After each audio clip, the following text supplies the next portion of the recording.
سلامي للجميع. معكم الشيف أحمد. اليوم حبيت أقدم لكم معجون الكاري. انتوا بتعرفوا انه كتير من الناس واغلب الناس بتشتري معجون الكاري من السوبر ماركت.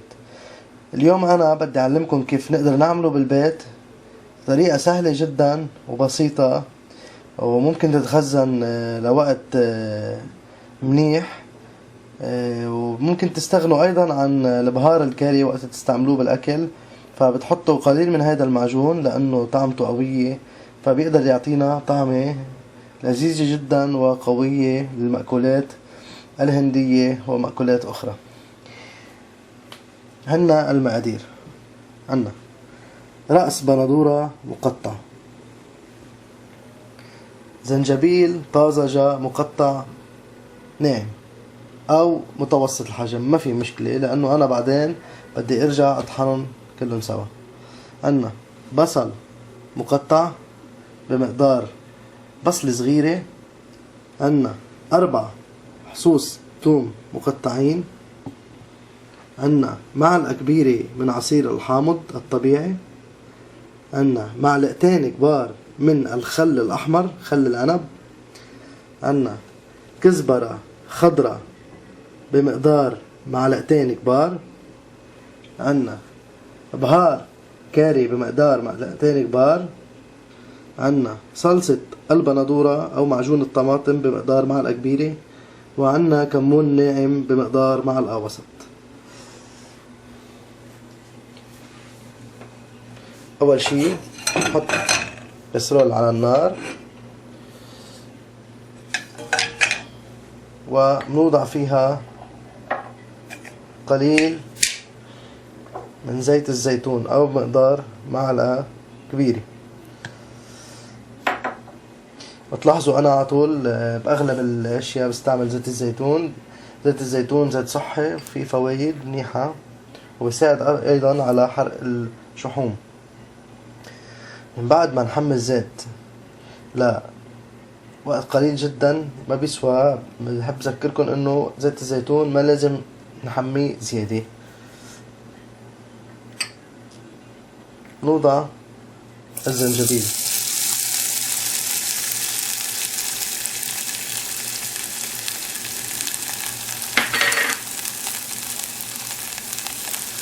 الزنجبيل مفيد جدا،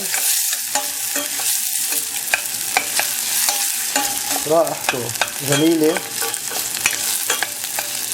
يستعمل المأكولات الهندية والصينية واليابانية بشكل عام بآسيا بشكل كبير.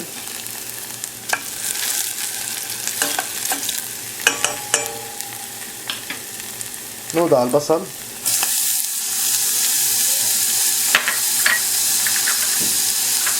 مكونات لمعجون الطماطم لمعجون الكاري جيدة جدا. هذه الوصفة من الوصفات الخاصة بتفضلكم وبتغنيكم عن انه ما تشتروها من السوبر ماركت وما فيها اي مواد حافظة. نقدر نحطها بمرتبة مثل ما رح فرجيكم ونستعملها من وقت الى اخر. ونوضع الثوم،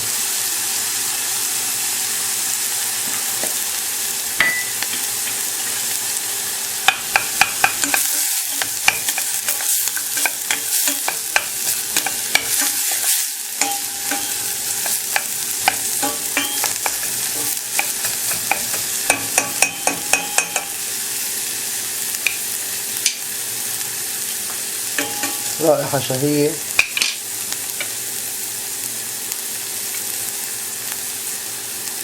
الكزبرة الخضراء،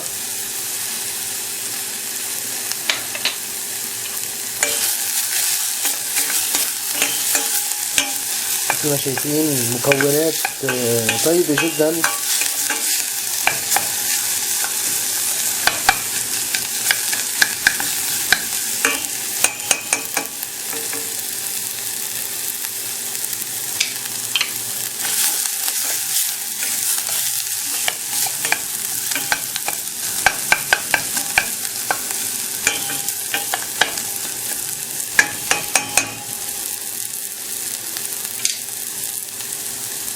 وقبل ما نوضع العصائر اللي هن الخل والحامض وايضا البندورة لانه فيها عصارة، نوضع البهار الكاري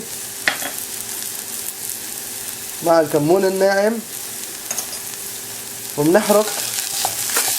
لا، ناخد اول شي طعمة قوية لانه بس نحط البهار مباشرة على النار يعطينا طعمة قوية. مثل ما شايفين الخليط صار ناشف بعض الشيء وريحته قويت.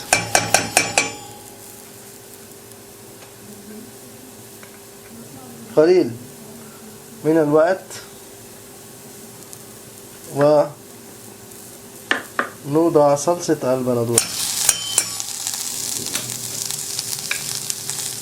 ومنحط. مثل ما ملاحظين ما وضعت مي لأن نحن عم نعمل معجون الكاري،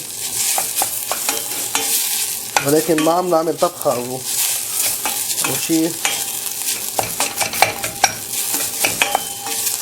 آخر.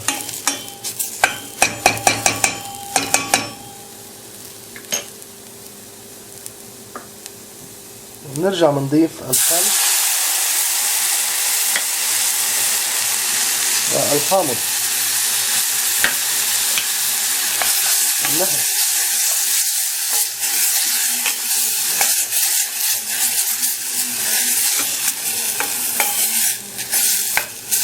المكونات تمشت مع بعضها. عن جد رائحة شهية. بنصحكم كتير تجربوا هيدي الوصفة لأنه مهمة جدا، مثل ما قلت بتغنيكم عن استعمال معجون الطماطم من السوبر ماركت.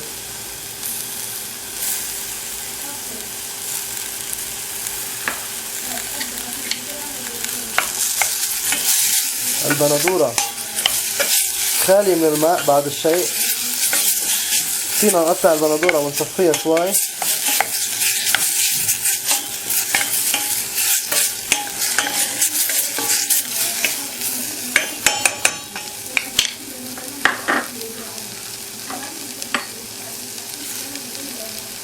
وصفة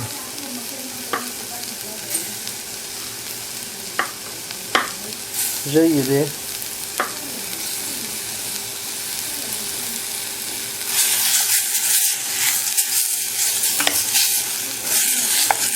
على نار هادئة. ما بدي زيد أي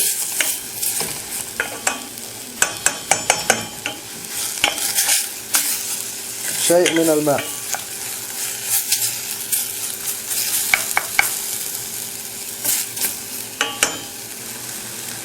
بحب أذكر مشاهدينا أنه نوضع معلقة متوسطة من الملح، يمكن هيدي يعني ما ذكرتها بالمقادير،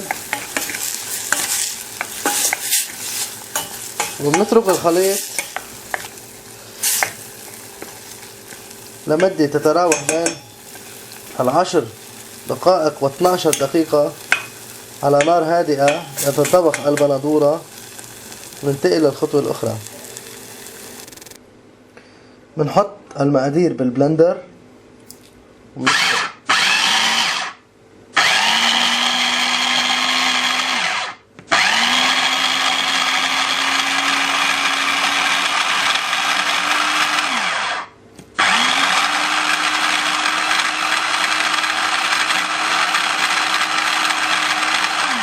نخفق الخليط ليصير ناعم.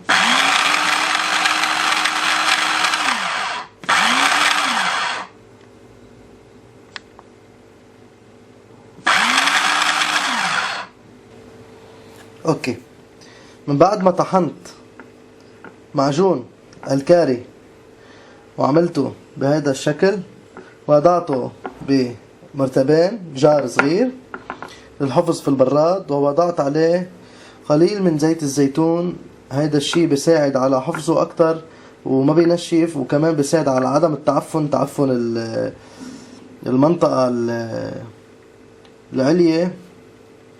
ف بتمنى هالحلقة تكون نالت اعجابكم واستفدتوا منها. معجون الكاري صار جاهز للاستعمال مثل ما شايفين. ما تنسوا تتابعونا على الرابط اللي بيطلع عندكم على الشاشة، تعملوا مشاركة للفيديوهات. بتمنى هالحلقة تكون نالت اعجابكم. الى حلقة اخرى بوصفات جديدة ومميزة. الى اللقاء.